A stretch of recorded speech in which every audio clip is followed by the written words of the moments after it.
In order to have a comprehensive study of poems of Black Africa, we can study them thematically in this order. The first thematic idea is that of African personality and worldview. In these poems, the students must look out for aspects such as the use of songs, dance, rituals, sacrifices, incantation, love, respect, ancestral worship, the relationship between the living and the dead, praise singing, etc. The second thematic concern is that of assimilation, which is achieved through religion and education. This is the attempt by Europeans to make Africans to think that they are not Africans because they are educated. The new elite dressed, talked, and behaved like Africans. The church and the educational system made sure that they eroded all the beliefs and cultural values that had been handed down from one generation to the other. And this made the African elite to abandon their traditional way of life to embrace Christianity and the white man's education and culture. They finally become alienated human beings.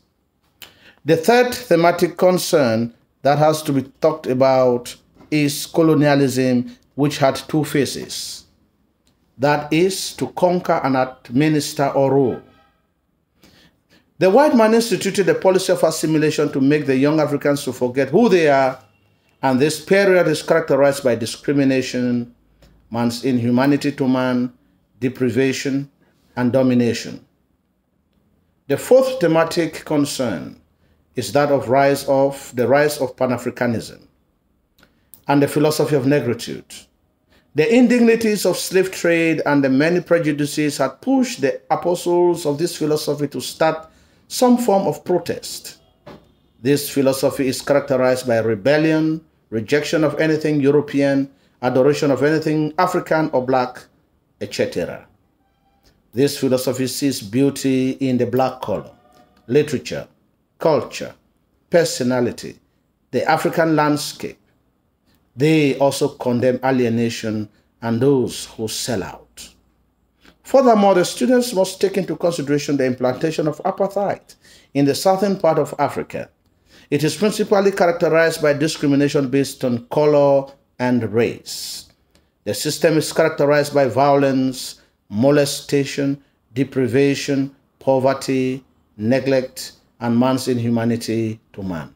In addition, we will focus on neocolonialism, which is the inability of the new leaders to rule their new independent countries free-handedly. They are simply marionettes or stooges controlled by their former masters for their own interest. This period is characterized by corruption, neglect, extravagance in lifestyle, materialism, exploitation of man by man, tyranny, abuse of power, and the lack of freedom of speech. Another plaguing issue about Africa and African poetry is that of neocolonialism, which means that the African continent was only handed independence in theory and not in practice. This is a type of independence that a flag was handed to individual countries, but the same countries have to rely on their former colonial masters for economic, military, and technical aid. These countries have leaders who are surrogates and answerable to the former colonial master.